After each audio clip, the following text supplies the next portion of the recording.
putting together the show guide, so I just thought maybe we'd take a few minutes and go through, because all of the real beautiful tractors in your collection are in the show guide here. So I just thought maybe if I just went through it and we could kind of discuss maybe some of the points of interest about each of those tractors that that you could share with us. And the first one up is the big 445. So I know that's a special tractor to you because you got it from Harold. And well, Harold and I worked together on that tractor. But how do you want how we got the tractor, where we got it, and all that? Yeah, I'd like to see that. And I know that we got a lot of pictures. Start of that tractor was Harold and I used to go out to Conrad, Montana, and visit with Mort and Emo Christensen. Well, Mort had laid there that big long crankshaft. And Harold, of course, was interested in that and thought it was a 6-cylinder big 4.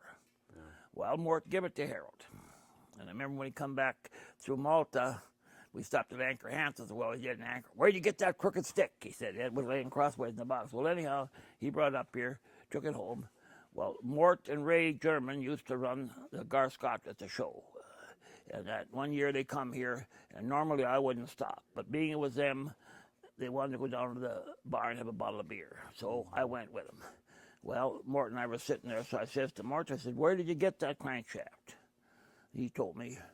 Well, was there anything else there? Oh, yeah, there was some other parts there. Well, when I got wind of that. So I found out where it was at. Well, that fall, Harold and I went out to Mort's and stuff, and Harold, it was Bill and Wilford and Harold and me, and they took the other outfit and went somewhere. Harold and I went up to find this tractor. Mm-hmm. Well, we went up to this farm north of Inverston, Montana. Wickman was the same. And a big old house. And went to the door, and this big heavy-set guy come out. And, yeah, he said, there's part of an old tractor out there. Well, could we look at it? Well, sure. And I'll be out there. He come, he was an important guy. It was an awful tough-looking place for living. It had been a real nice place, but in the house was terrible. He was living there with his mother. And anyhow, we went up the tractor over, and Harold looking all around, all this and that. So finally, I said, come on, Harold, let's get going. I said, well, I said, let's get going. And I said, let me handle this. And I said to the guy, I said, we'll give you $300 for everything I find in this place for that tractor. Well, he had to talk to the estate. Fine. I said, you let me know. Well, of course, he called me up and accepted it. So I gave him the $300. But on the way we left there, Harold, I said, Harold, we look around, keep looking around. It happened before, and looking around. And Harold, of all people, was kind of conservative. And then you come to buy it for $200-300. They think it's worth a lot more.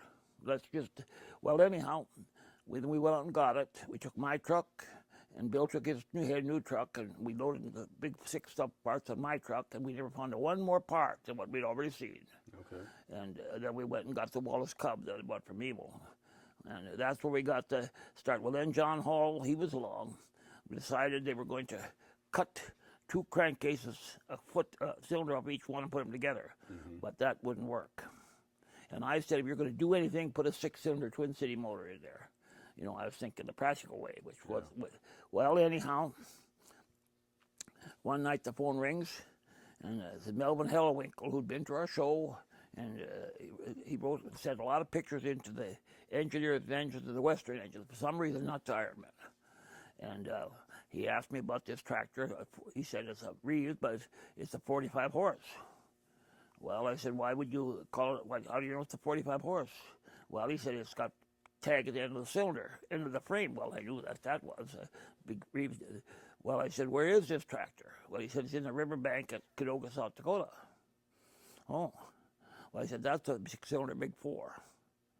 Oh.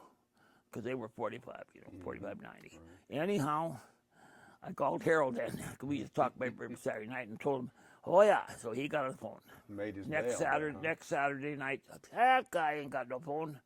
I said, what do you mean? He called me on the phone. Well, he was calling Laverne, North Dakota. Well, they got acquainted with him. Well, then Harold with Frank Hyman, I think, stopped on the way to the show that spring or summer, and got up here, and they decided that was a sad end to a grand old tractor. That's the word they used, but then they got thinking over on the way back. They went there, didn't look so bad. So then we decided after Rolag, we would go down and take it out. But Bill couldn't make it because he was harvesting. So it was Harold, John Hall, Frank Hyman, Wilfred Abels, and me, and we went down there. But I told Harold, now we make a deal before we do anything here, which he did. We bought it for $300. The guy didn't even know he had it. Well, we got the motor out real quickly, but the transmission, we decided to get that. It was busted up some, but that was more work. And my job was we made a coffer dam and keep sand again so the water didn't rush in there. Yeah, I saw some pictures of We got that out. 4x8 plywood that you'd put in and the I know river. when I hauled that there, we about town and bought this plywood and these big 2x12s or 2x10s to skid it up on. And when I said got done, we give that to that farmer. And I hauled him over to him. He said, well, that must be worth quite a lot of money. I said, only to the people that can use it. And he agreed. But if we wouldn't have bought it ahead of time, Right. but not that it was worth nothing there, it just went to hell. Yeah. And that's how we got it. Well, then Harold got busy and he got Jerry Appnap, he rebuilt the motor and did the welding, put the pieces back in the crankcase because they were busted out because they were tipped over and the ice had got them. And anyhow, that's how it got fixed up. Well, then Harold, he said, this ain't fair. Well, no, that was a little, he said, I will keep track of what I get in the tractor. And then that's how we got the tractor. Harold and John Hall restored it with the help of Dan Christ. He made the pattern for the differential gear. We had part of the old one. And I had the wheels from a four-cylinder big four, but the same thing, the late ones, the flat spokes. And the ironic thing, this and here, the number of this and the one number of the one that next one was flat spokes. So we got this one had originally had flat spokes on it. Okay. Yeah. So we had the wheels and some of the parts. I don't know. Maybe the carburetor stuff worked from the four-cylinder. I don't know. But Harold did all that. Yeah. And how long did that take? 9 years. Wow. Harold a couple times had faltered over that himself, but John Hall showed up and they had quite a time with Richard Cummings, who meant real well from Michigan, but he'd come and want to help. Well, it took Richard Cummings longer to wash his hands than it John Hall to go eat and get back to work, so they didn't get along. But that's the history of that tractor that way. So I lived in Wichita back in '87, as I was telling you last night, and I remember going over and seeing work that was being done on that kind of late in the restoration process. Yeah, what year? '87. Yeah, it would have been, wasn't long after I was brought up here to Crosby. Yeah, and he gave me a piece of advice. Harold did. He says, if you ever go and drag something out of the river, you ought to throw it back. He was just talking smart, but you know, where this tractor was in the river, they had also had a 6-cylinder Holt in there. Oh, okay. And I walked out to that, there was nothing left of that. That was out in the channel. Okay. But this river was such a river that it was low when we were there. It was lucky we could have done this. But the guy that lived there, he said, no, you don't leave your tools down there by that stuff. He said, because that can change overnight if they get rain up in the Black Hills, is what he said. Wow. And the river will be way up. So we were lucky. We got her out of there. Yeah. So do you think that the tractor was just close to the river and then it got washed in? No. They come and told what they done. The tractor was used by the county to grade roads and they burned a rod out in it. Okay. So they took it over, they tipped it in for riprap. Well, then somebody, they pulled the one drive wheel off and put that up in the bank. And then somebody cut a chunk of the frame out so that exposed the side of the engine, the ice, that's why the side of the engine got busted up. When we got it out of there, we didn't figure there was no cracks in the cylinders, but they were there. But they were, you couldn't see them. But a wheel laid up in the bank was covered with dirt. We used that hooker come along in to pull some of that stuff out of there. And later on, Joe Brozick, he went down there and he took them wheels out, the other wheel out of the bank, which was pretty rusty, but he dug them out. So he used them. Yeah, wow. Yeah. Now, how long did that take you guys to retrieve all that? Did day? Yeah, did you do it in a day or a few hours? A day, no. We come there. A night, we went out and sized it up. The next day, by evening, we had the motor up in the bank. Okay. But then we went after the transmission. That took probably a day and a half because the water kept running in on there, and they'd have to get that out of there. Harold had a pump. Harold had everything. Harold was very efficient about bringing stuff along. He had a pump, and we could never get Wilfred able to get his feet wet. We tried our damnedest to get him in the water, but we pumped it out, and then I'd pile sand around it to keep it from rushing in, and then John Hall did run the torch. Yeah. Okay. And that's how we got it out of there. We had to cut things away to get the transmission out. Yeah. But the transmission case was busted. John made the case on here. I thought I saw a picture earlier where somebody had a sledgehammer. It looked like they were wailing That's away. Wilfred Abels. Okay. He was doing something to get. That's Wilfred. He was real good at sledgehammer. Okay. Big rough-bone guy. I forget what he was doing with, but he was. Yeah. If I seen the picture, I might know. Yeah. But that was Wilfred. And Frank Hyman, he was a good friend of Harold's. He was the easygoing guy. I remember he was doing something. Bill said, "Yeah," he rolled a cigarette. I did it 3 times when he rolled that cigarette. Yeah, Frank says, "Bill, but you might have done it wrong." Shut him up. The other tractor that you got from Harold was the Little Devil. Little Devil, yeah. Yeah. Just tell us about. Well, about when how I that first met Harold, Louis Pierce told me that over by Dagmar, Montana, there was part of a Little Devil heart bar. So when Harold come up here the first time in 1963, we went out there, and there was a fender, and the front wheel with cement in it, one of the front wheels, and the mailbox, the crankshaft, and flywheel was the mailbox stand. I bought the whole works. I bought it before for $10 from the guy. Well, we went out and got it. And I didn't know about the mailbox thing, but the guy came up with that too. Well, then he had that. But he was trying to buy the one in Oklahoma. But of course, he couldn't get together with the guy. I don't know what the problem was thinking with it. Harold wouldn't want to pay what he wanted for it. Yeah. I remember that guy's name was Noel, but you remember the name of that town? I don't, but I remember. Ed Novey was his name. Don Sell ended up. Yeah, well, but anyhow, then later on, there was a old rancher over by Robsart, Saskatchewan, who got around a lot, and he told me north of Gull Lake there remains one of the little 2-cycle heart bars. So when Harold and Henry and I went up there, went and saw, sure enough, we went out to here was the frame, not the front end, but the back wheel and the frame of one, owned by a Smith in town. And his son lived on the farm. Real nice fella. So we went to town.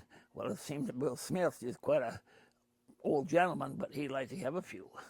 And he went to Swift Current that day, and with his wife and his daughter who lived with him. She's an older lady. Anyhow, and we found out that when he come back, he'd probably be pretty well organized. Well, he got back and he had another son called Farmer Smith, and he was just opposite. He was drinking and carrying on, kind of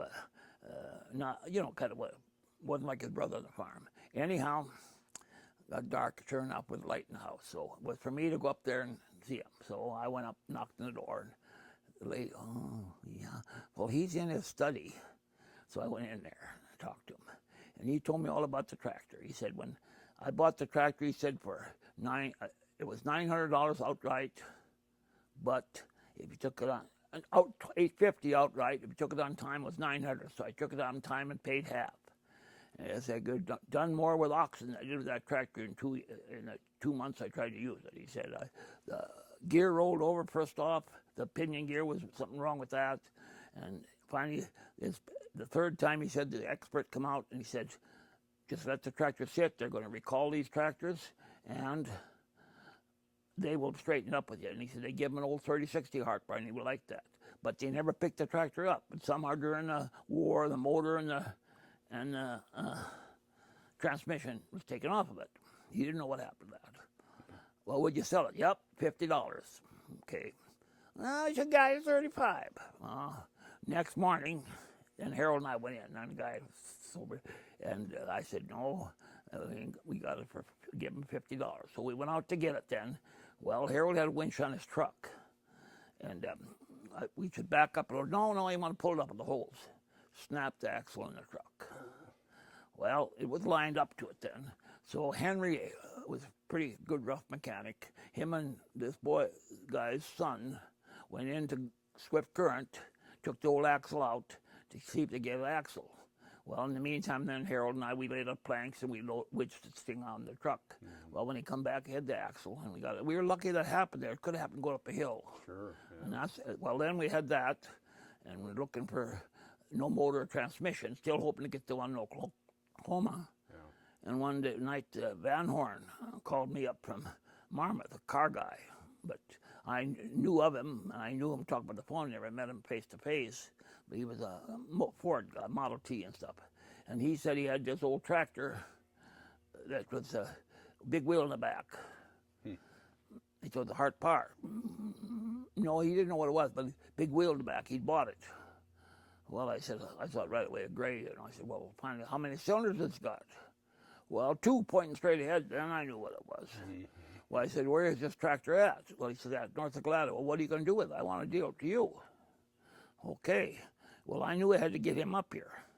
And Merle Clark was a friend of his and a friend of mine, good auctioneer. There was going to be a gun auction here in town because Jack Brady had passed away and had all them guns. So I called Gordon. Yeah, you bet. He was administrator. So I called Merle. So the next day, here they were. Well, Van Horn, of course, he was like the kid in the candy store with all them Model T parts. But I finally made a deal. I said, give you $1,000. And I had a phonograph with a big horn. He wanted that. Or them 2 Model T, one phonograph, 1 Model T. Well, he wanted the 2 Model Ts. So that's what I give him. Got home. I went to work the next day. Come back early for some reason, and Connie said, say that guy from was up here called me. He said, well, he was gone. His secretary, his bullshit was secretary, girlfriend, I suppose, sold that tractor to somebody else. Oh, boy. But he could get you another one. No. I called up. Well, Cook had got wind of this here, and through the swap meets. Yeah, Oscar Cook, my old buddy. And anyhow, I said, yo, I want that tractor. Well, he'd already got the 1,000. She sold it for $900. She thought it really did something. And somehow or the other, Van Horn knew the banker and got that check back out of there. She already put the check in the depository. And I got the best offer. Yeah, Oscar Cook had, all he would have gone to do with that tractor is cause trouble with Harold. And then Harold got that. Well, then Harold says, I called him up and said, I got $1,000 in it, and 2 Model Ts was about another $700-800. But Harold says, it's not fair that I get all these parts and do this.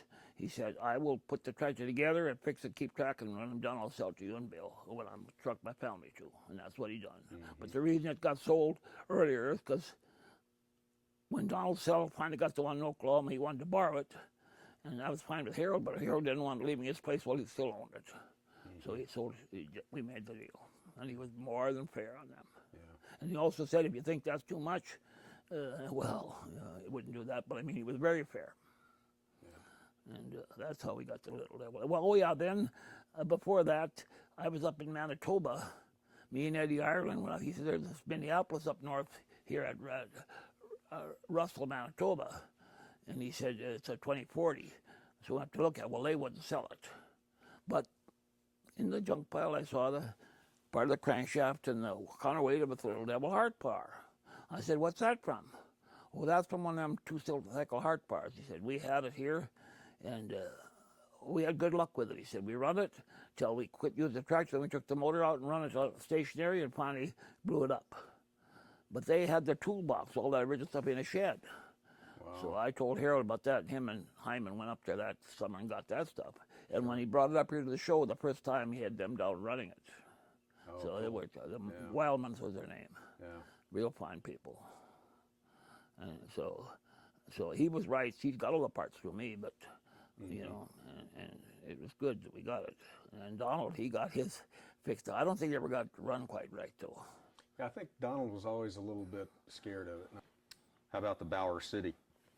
The Bower City, that was up here in Manitoba at Swan River, and it ended up down in Minton, Saskatchewan. The guy that had it up there was kind of a farm. He sold farm machinery, and the guy at Minton was a dealer. He traded it to him, and I bought the collection from him later on. I made it to get to Bower City. Okay.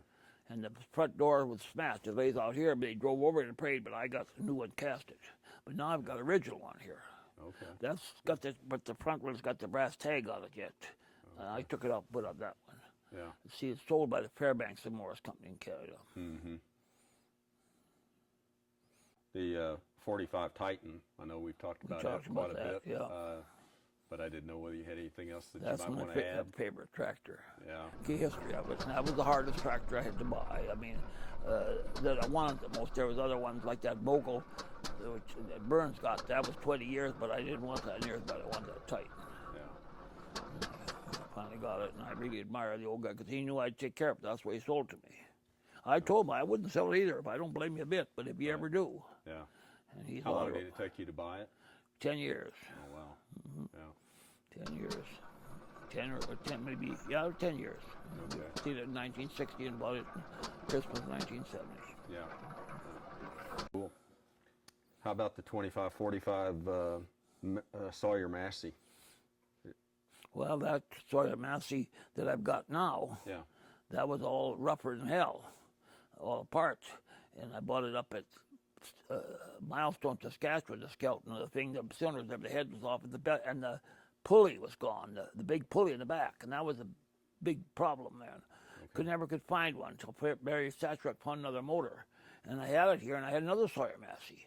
And I offered to sell this to Clyde Hall and them guys, but it's too rough. And I said to myself, now what's wrong with that? It's pretty well all there. Sure, you got to make rock arms and stuff. But so I sold my one I had to Ken Eider and took a third of that money and put in this one here and fixed this one up. And this has been all rebored and everything. Okay. And Clyde Hall, Jerry Appin that rebuilt the motor, charged me $6,000. Rebuilt their border and did everything to it. Yeah. And it's a very fine tractor. And we put it together. We had it sitting right up there one winter, painted it up. Yeah. And I had some money to buy other stuff with, and had a better Sawyer Massey. And Ken was happy. He got his. He's got it painted up down there. The 1530 Rumbly gaspull. That I bought in Neepawa, Manitoba. Okay. And I didn't really do nothing to that, except as soon as I got it to show, some guy was going to tighten up the manifold and stuck the studs off, so I had to take the head off of that thing. And I think I had to work on the radiator. Oh, okay. But the wild turkey hauled that. I made a deal. He said he'd go get it. Well, he borrowed this implement truck to borrow the John Deere then, and took off. Well, he'd never even asked where the hell town it was. So here comes his wife. Say, Ed called. He didn't know where that's at. He was in Manitoba. He was in Manitoba. So I told him. He went up there. Got her loaded, but the extension rims, he took them off and left them there. I don't know why. They're still up there. But because then he come back with the next day, and we had it here for the show. But he just took off for it and forgot to ask what town it was at. It was up at Neepawa, Manitoba, which is north of Minnedosa. And how far would that be from here now? 250 miles. Okay. Mm-hmm. Gotcha. An old guy, and Connie and I and the kids were up there, and this Mike Poderiski told me about it. And, of course, it didn't take me long to get up there and buy it. And it was for sale. Yeah. Tractor and that damn geyser. That geyser, a very historical tractor, so one of two, and the other one ain't nothing like this one. Yeah. And there's one Cook had. He bought it from Ben Markley. And it's out in that collection in Idaho. It'll never be sold out of there. Yeah.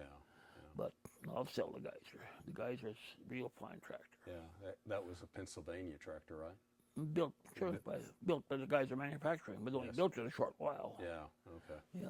Yeah. And this geyser was a pretty rough tractor, you know. And when we were at Bill's, and this guy's come to Bill's, we were working on a tractor at Delax, and we come home to get some parts.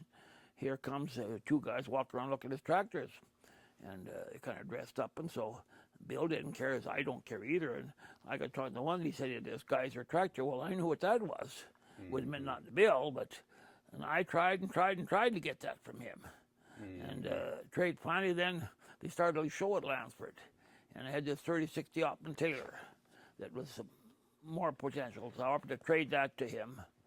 And I remember he come up and looked at the garage. Well, I don't know what to do. The guy said, don't know what to do. He said, you got nothing now, you can get something. So he traded. Oh, wow. And then I had here, and I had Clyde fix it. It was quite a challenge to fix that up, but Clyde done a bang-up job on it. Yeah. And that tractor never had a belt on to start it. Couldn't figure out how to crank the tractor. There was no place to crank it, but inside that one flywheel was a scalped wheel. Well, then I had a little bit of an instruction book on one, and it said you can start this tractor from the platform. Well, then Clyde figured out there's a ratchet deal, and he made it, and he started that way after he got all the work. It had went through a smash up, and the guy had welded up some stuff in there. Old Time Black did a good job, but couldn't run. Well, then this guy, he was going to lose the pistons. So I come there one day, he had a big hydraulic, big house-moving jack under the thing, had the little pans up, and he put water in the cylinders. He didn't drain the water out. Two of them cylinders were busted. Clyde opened them up with a thing, I went in there well with acetylene all around there and fixed them. because why would you ever get cylinders for that? Yeah.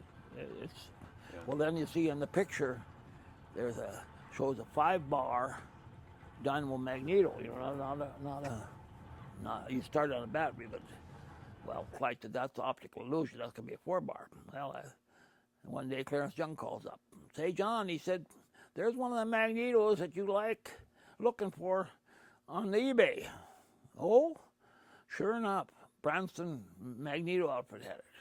Well, I put a stiff bid in, but I got it very reasonable. Yeah. And I write mag for it, so lucky there. And then they you see they had a coil box on that, just like, because Clyde does research just like a early Ford. Well, there was a guy in Minnesota that had that, and he was a friend of Chris Romnus. He sold to me very fair. And they fixed that old lubricator. They fixed it, so it's all original. Only original ain't original on is a radiator, but it just looks just like the radiator. Mm-hmm. But there's a tank, and I just put the stack on like the geyser. Mm-hmm. You know, that's a fine tractor. How many Rumbly tractors do you think that you have owned over the years, John? Oh, I don't have no. You got any clue? No, I don't pay attention. I don't track that. But we had several 1-cylinders at E's, and had several B's. I mean, I suppose we had 4 or 5 B's. Still got one, good one. Yeah. And there's only, what, 20 or so of those, I think, know. That's still... But I went after them kind of tractors. Yeah.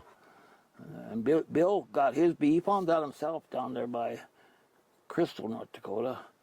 And then that one that we got here to show, the real old one, of course, that I could claim it, but I don't ask us here to show the old guy. See, that was in the hangar at Weyburn. I got there that morning to get our separators. Here come this guy all dressed up in a nice car with a lady with him, and what are you guys going to do with that trash machine? Well, I thought to myself, there must be some. Well, we're going to take it home. Well, he said, I own that Rumbly there, and that big separator is a 44-inch Nicholson Shepherd separator, a wooden one. That was no prize, but it's a prize, but it was. And he said, they tell me I've got to get it out of here, and I don't want to take it home. He said, would you be interested in, if I loaned that to you, would you take care of it? Well, you know what of course, I couldn't believe my ears. So when I got home, I called the Western Rum Museum, that was George Unruh was chairman then. Yeah, well, no problem. Got old Clarence Madsen and loaded her up, brought her down here. And then we brought the separator. Well, then later on, he sent us a letter, he gave it to me, but it'll stay here. It's going to stay here. Right. And he's told me that separator, he said when we thrashed, he had a 36-horse Rumbly steamer on it. When it was thrashing, it was good. And when hard times come on, he put the old B on there. Really? But he graded 90 miles of road with that B. And that B will run as nice as any Rumbly there is. It just runs so soft and nice. Yeah. What year model is it? Is that the big radiator? That's number 84. 84. Before they built the E. Okay. That's the first one that had the 300 300 cranks. The other one had 180-degree cranks. Gotcha. Yeah.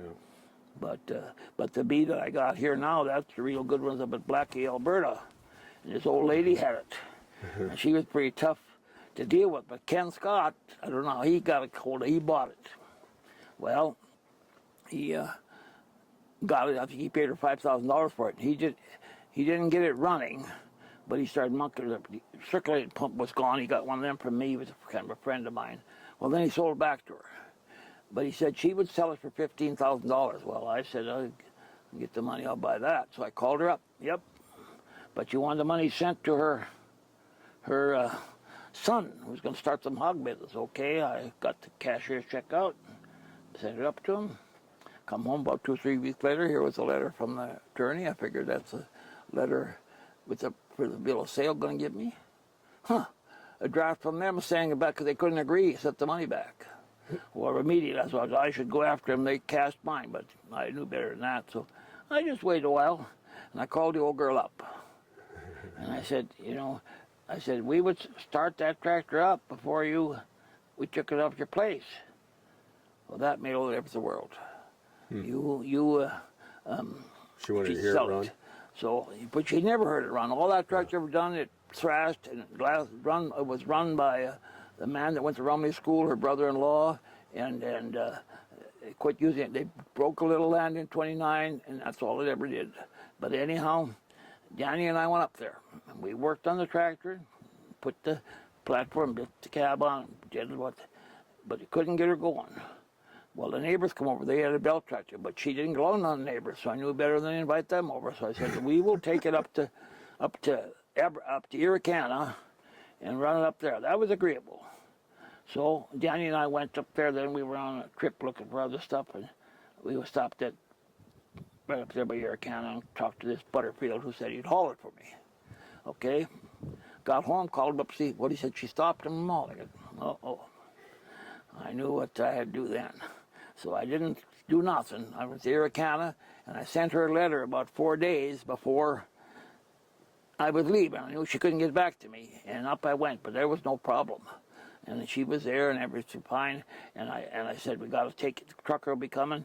And I've never loaded a tractor like I loaded that one, because it started raining. And the trucker come after just about dark, and I put her on there. You had a winch, and it just barely on the back, but it chained her down. She couldn't go nowhere.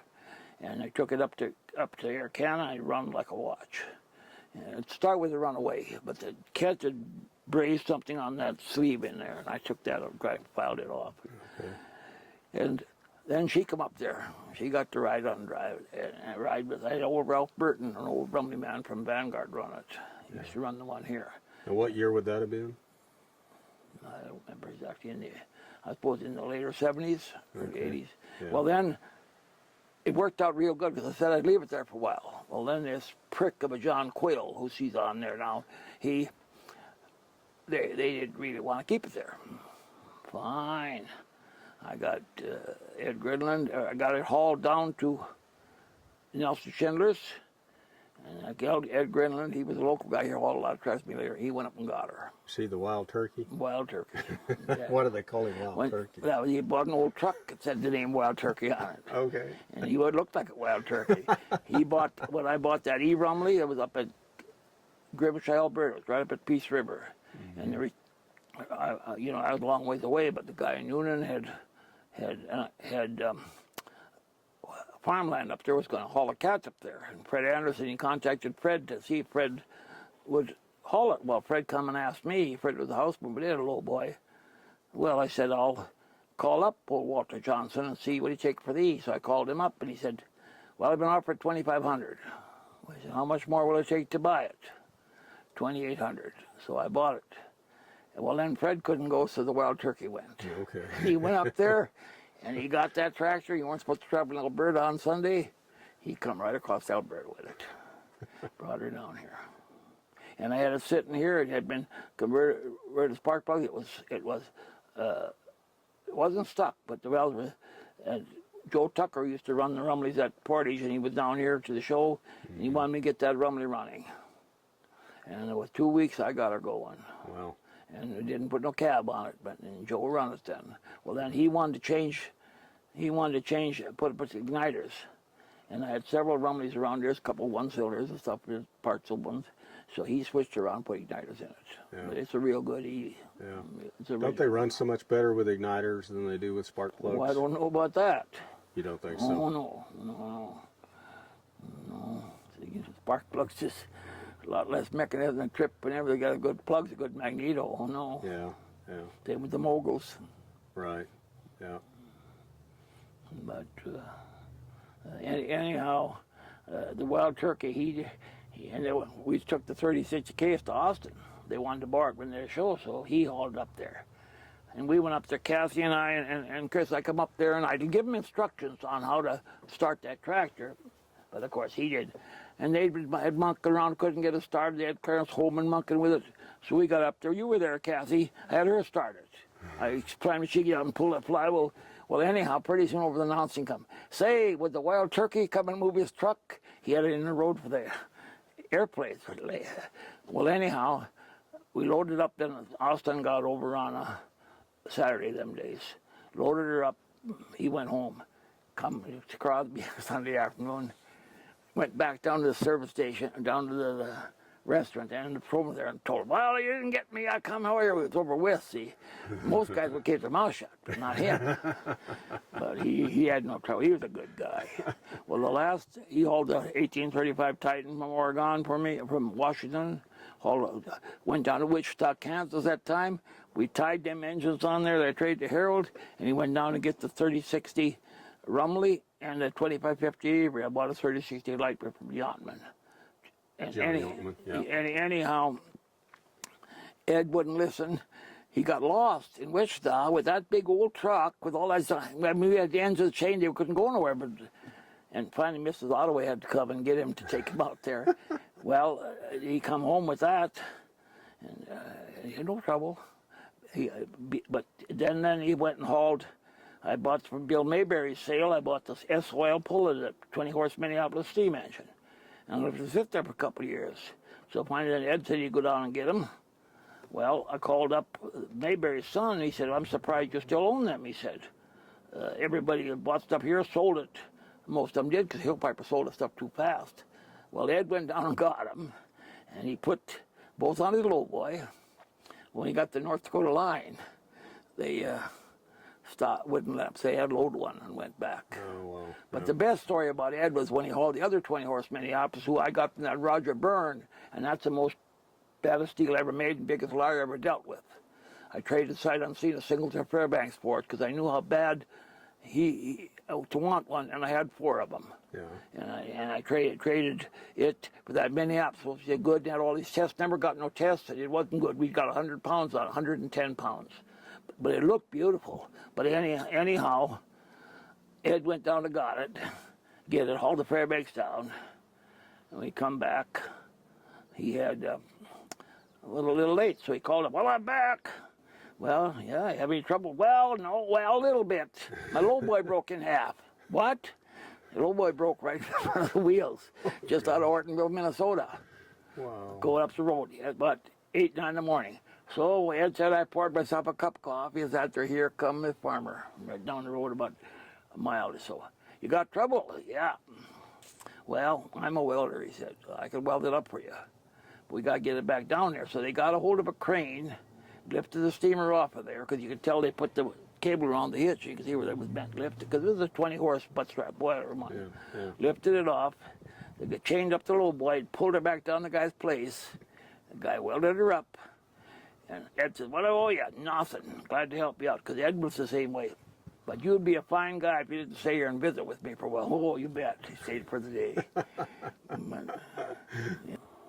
You mentioned a lot about people that had steam engines and traction and gas engines or gas tractors. Do you see much difference between the people that collect gas tractors versus steam tractors? Well, I don't, but if you read back in old magazines, you see lots of difference. You see them old hardheads that knocked the steam in them and wouldn't show anybody nothing or anything. I got no time for them kind of people. Yeah. One thing I always said when I started out collecting, they didn't have much old cars. Of all the people, there are very, very few, maybe only one that wouldn't let us look at this stuff. Yeah. The gas tractor guys ain't that way, but a lot of them old hardhead steam engines years ago was, but I don't think they ain't none now that I know of. I don't know who would be that dumb. Yeah. But see, gas tractors are worth more than steam engines, Well, they built a lot more steam engines over the years, too. Well, but on the other hand, if you have a show, you can start, like up here, you can start, well, them gas tractors you want, you start a steam engine up and blow the whistle, you got some people around looking, say, with the show. Yeah, there's some glamour But to that. Yeah, right. The collector's no better. Yeah, no doubt about that. One of the things that was kind of an interesting story, and I don't know what you saw when you went up there, but were there a few wrecking yards in Canada when you would go up there and looking for parts? Or? Not so much in Canada. Some. The main one was Oliver Storlow's at Star City, but there was the pool elevator piles. Every little town had a pool elevator, and most of them bought scrap iron. Okay. And usually you could go there, and if there was something in there, you could buy it. Some you had to go get iron and trade. Yeah. I know one time we was at Lang, Saskatchewan. There was a set for 48 Avery ribs, good set. But oh no, you got to trade me iron. So back to Milestone. It was kind of a late raw day, and we got a hold of the town had a Harold wanted to remember. See, the town had a 1530 International that they would sell on smooth wheels. It was, so we bought that, whatever it was, and towed it over there. Me and Wilford took turns steering it. Harold towed it. And we ended up getting the ribs for $3. And Wilford got to keep the radiator for the International. He got the ribs for $3. But yeah, but the only complete tractor tractor that I know ever took out of there. Now there was a hard part like you're talking about. There was one of them up here. I didn't get it, but Milestone. But later on, I bought it from Mydale. Got it, and I sold. I forget what. I think I sold a spit nozzle. But anyhow, we stopped it after we had bought that Minneapolis. We agreed to meet in Watrous. And Bill and I were there first, and the pull that elevator pile with a 2040 case, kind of, but it was on his wheels and everything. So here come Harold and Wilford and Henry. They weren't talking. We were having a little problem, because they'd get to the pool elevator pile, and Harold would go out to look and go up and talk to the pool elevator man, and Henry and Wilford started looking at the pile and pick out everything before he got there. Finally, Harold had enough of that, and got him straightened out. Well, anyhow. So the next morning, went over and I went to it was Saturday, but we went to the guy's house, and he said, you take what you want off the part for $10. Which I want the cylinder head, and we took the water tanks up his cab. Well, then they put some dynamite in the crankcase and blowed the crankcase kind of apart.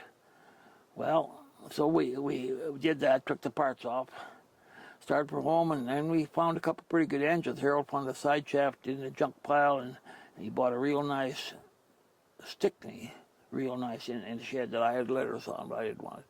Well, then, in a better mood, we got down to Moose Jaw and having supper. By God, Henry says, or Wilford says, I'd like to have that 2040 case.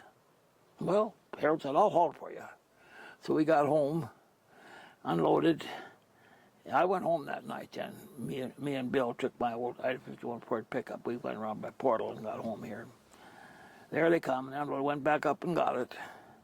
And when Wilford hauled that home, he sat here for a couple of years, he went and got a truck out of a junkyard, or bought an old truck, bought a motor out of a junkyard, and put it in the truck, drove it one lap around the yard, and I don't know how many gallons of oil it took to get up here and back. But anyhow, we loaded him down. And on the back of the cab of the 2040 case, we tied up a set of moose horns.